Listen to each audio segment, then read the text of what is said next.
Yo, what is going on, everyone? My name is Nick, or the Notorious Fantasy, and in today's video, we're going to be talking about my week number 6 quarterbacks to stream for fantasy football in 2021. Inside today's video, I'm going to be going in depth into 5 streaming quarterback options of the week, as well as explaining why I believe that if you guys need a quarterback to stream for the week, these are going to be the options for you off of the waiver wire right now. But before we do get on into things, I would like to ask if you are new to the channel and you do end up enjoying today's video, to please make sure that you do hit that subscribe button down below. Not only is it free, I put out content every single day to help you guys win your 2021 fantasy football championship. And while you're down there, whether you are new to the channel or not, please make sure that you do hit that like button down below to help boost this video up the algorithm so that more beautiful people like yourself can see today's video. I'd also like to ask if you guys are on Twitter and would like to follow me, to please do so at NotoriousFNTSY. The link to my Twitter is also down below in the description. So without further ado, let's get into my top 5 week number 6 quarterbacks to stream. We begin at number 1 with Mono Man Sam Darnold, quarterback of the Carolina Panthers, this week going up against the Minnesota Vikings at home in Carolina. Now, since getting to Carolina after leaving the Jumbo Jets, things have been wheels up for Sam Darnold, as he has played excellent through the first 4 games of the season, but that was not the case in week number 5, as he was a huge disappointment going up against a Philadelphia Eagles defense that I believe that this game could be a nice back and forth affair where Sam Darnold would be able to put up some solid fantasy points. Same thing goes with Jalen Hurts, but in reality, Sam Darnold was a humongous disappointment. He had 21 completions on 37 passing attempts for 177 yards and 1 touchdown. To make the day even worse for Mr. Sam Darnold, he threw not 1, not 2, but 3 interceptions in that game up against the Eagles, and he only had 2 rushes for 10 yards, and we're kind of accustomed at this point in the season to Sam Darnold rushing in a touchdown every single game, or just running the ball a lot more than he did up against the Philadelphia Eagles. This week, he gets the Minnesota Vikings, and I understand that the Minnesota Vikings have been in some real fucking snoozers of games in the last 2 weeks up against the Browns. They were in a very low-scoring game last week up against the Detroit Lions. You expect that maybe this could be a firefight between 2 teams, because neither team really has all that great of defenses. Their offenses are both solid. Obviously, you don't expect Jared Goff to have a humongous game like a top 10 week at the quarterback position, but you could have easily seen Mr. You Like That, Kirk Cousins, having a great game, and he didn't play all that well either. But this week up against the Panthers, this game has to be higher scoring than the last 2 showings have been for the Minnesota Vikings. I think Sam Darnold could have an excellent week this week, and that is why he's my number 1 quarterback to be streaming for week number 6. Next up, we got Taylor Heineke, quarterback of the Washington football team, going up against the Kansas City Chiefs. This game is at home for the Washington football team. Just like with Sam Darnold, Heineke had by far his worst game, his worst performance of the season in week number 5, going up against the New Orleans Saints. He had 20 completions on 41 attempts.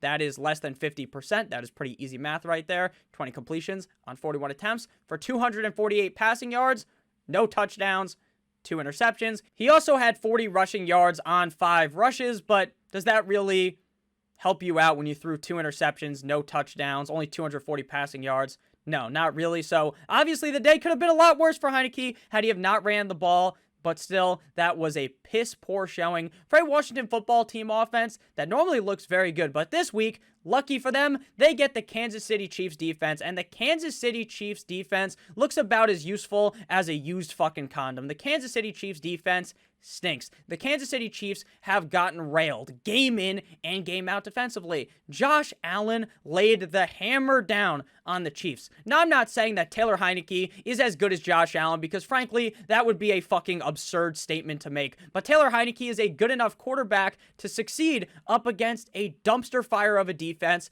in the Kansas City Chiefs. So while Taylor Heineke might not be the sexiest of names for fantasy football this week, I believe you should pick him up as the number 2 streaming quarterback of the week. Next up, we move to Teddy Two Gloves, Teddy Bridgewater, Teddy Roosevelt of the Denver Broncos, going up against the Las Vegas, turn your volume down, Raiders, in a matchup that should be pretty solid, especially if the Raiders play better than they played in the last 2 weeks, because speaking on the season, the Raiders have looked like a very solid team, but the last 2 weeks, they've been kind of snoozing a little bit. They didn't look too bad up against the Chargers, but last week, that team looked bad up against the Chicago Bears. Week number 5, up against the Pittsburgh Steelers. I personally did not believe that this was going to be a Teddy Two Gloves game where he goes out there and slings the rock for a bunch of yards, because the Pittsburgh Steelers offense might not be the best, but the defense is relatively solid. So up against that tougher Pittsburgh Steelers defense, he had 24 completions on 38 attempts for 288 passing yards and 2 touchdowns with just 1 INT, and as well as having 1 rush for 11 yards.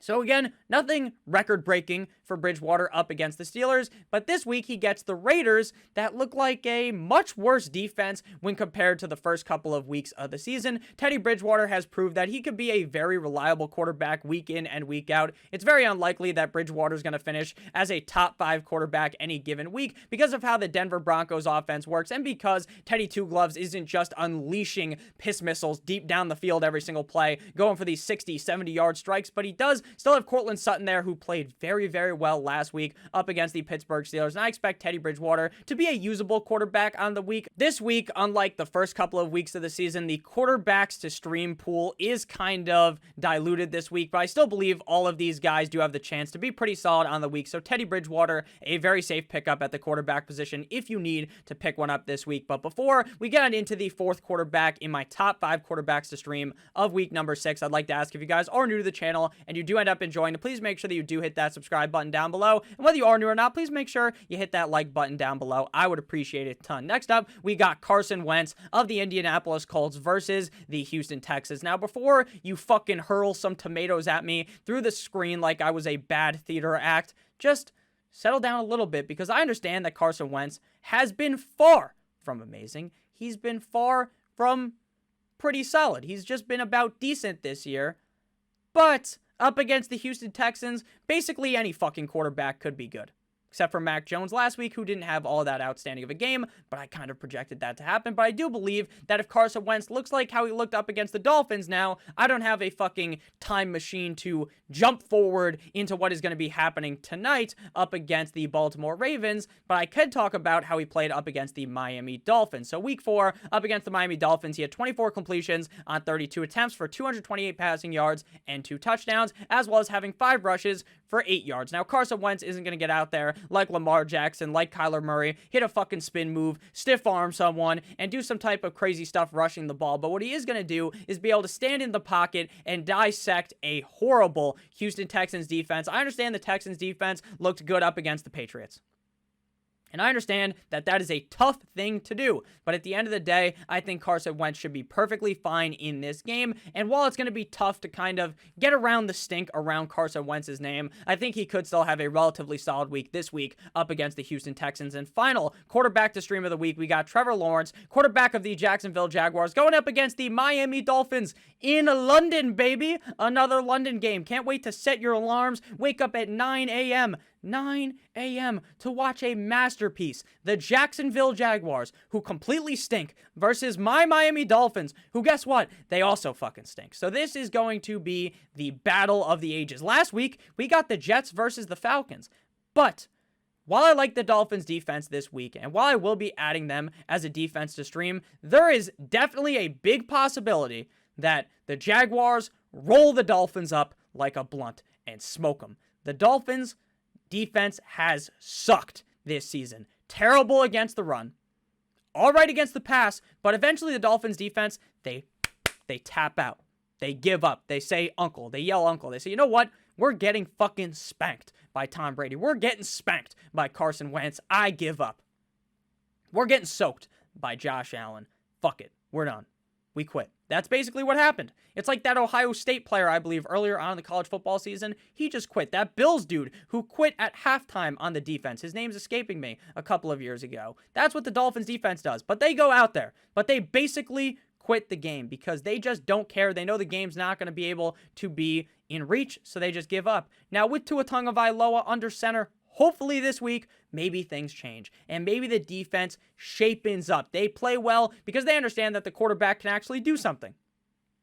If that is the case, this may be a swing and a miss on Trevor Lawrence. But Lawrence, while he hasn't kind of lived up to those expectations of being the #1 overall pick, of being the greatest quarterback prospect since Andrew Luck, he still hasn't been that bad, and he's continued to get better as the weeks gone on instead of getting worse. So that is very promising for Trevor Lawrence up against a bad, again, I mind you, Dolphins defense. Week 5 up against the Tennessee Titans, 23 completions on 33 attempts for 273 yards, 1 touchdown, and 1 INT. Also had 7 rushes for 28 yards, as well as a touchdown in the rushing game. So 2 total touchdowns, 1 INT.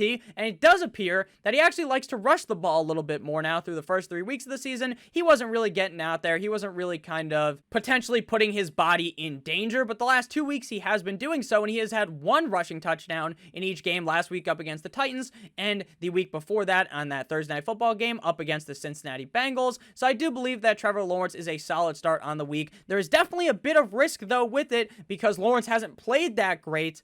And the other risk is that the Dolphins defense actually, they wake up and they smell the roses and they realize, hey, maybe we can do something in this game. But there's also the chance that the Dolphins get fucking plowed, that Tua doesn't play, that Jacoby Brissett plays. This game is also in London, which makes it even more interesting because it seems like these London games are always absolutely crazy. So thank you guys all so much for watching today's video. Let me know down below which quarterback is your favorite to stream this week. Is it Darnold? Is it Heineke? Is it Bridgewater? Is it Wentz? Is it Lawrence? Or is it someone that wasn't listed? Honorable mention, Jared Goff this week of the Detroit Lions. Now, I don't think Jared Goff is amazing, but I do believe he is a solid matchup on the week. Besides that, again, it's a very shallow pool this week at the quarterback position, but I expect things to continue to get better as the weeks go on. Plus, there was a bunch of bye weeks this week with the Falcons, the Saints, the Jets, and the San Francisco 49ers on bye. So thank you guys all so much for watching today's video. If you did end up enjoying, again, please make sure you do hit that subscribe button down below, as well as hitting that like button. I would appreciate it a ton. I love each and every single one of you guys.